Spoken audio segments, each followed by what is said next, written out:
আবারও বিরতিহীন ভারী বর্ষণে ডুবে গেছে কক্সবাজারের অধিকাংশ নিম্ন এলাকা। প্লাবিত হয়েছে জেলার ৮ উপজেলার প্রায় ২০০ গ্রাম।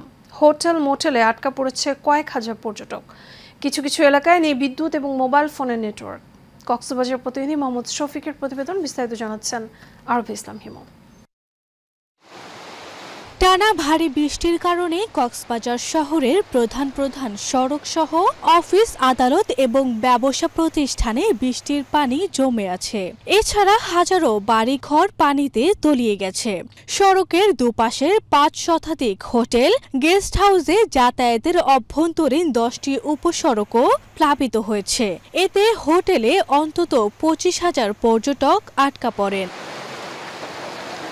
চকরিয়া, পেকুয়া, কুতুবদিয়া, রামু, উখিয়া, টেকনাফ, ঈদগাহ সহ কক্সবাজার সদরের নিম্নাঞ্চলের পানি বৃদ্ধি পাওয়ায় নতুন করে বিভিন্ন গ্রাম প্লাবিত হয়ে ইতোমধ্যে ৮ উপজেলার লক্ষাধিক মানুষ পানিবন্দী হয়ে পড়েছে।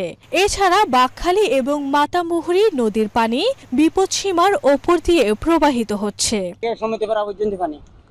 মানুষজন চলে আসছে। হ্যাঁ, মানুষজন চলে আসে না। এই যে বিভিন্ন জায়গায় যাচ্ছে, আসছে যে আপনি যাত্রী নিয়ে আসছেন? হ্যাঁ, আমি যাত্রী নিয়ে আসছি। সিন্নারার জন্য সদর আইছিলাম গতকালকে, ওখানে অবরোধ চলার কারণে মারতে পারছি না। আমার এখানে একটা সমিতি ভাড়া। এদিকে পাহাড় ধস এবং বন্যার আশঙ্কা রয়েছে জানিয়ে সতর্ক বার্তা দিয়েছে আবহাওয়া অধিদপ্তর। মিজান ভাইয়ের একদম স্ত্রী এবং 2টা কন্যা সন্তান, ওরা দুজন একদম স্পট ডেট হয়েছে।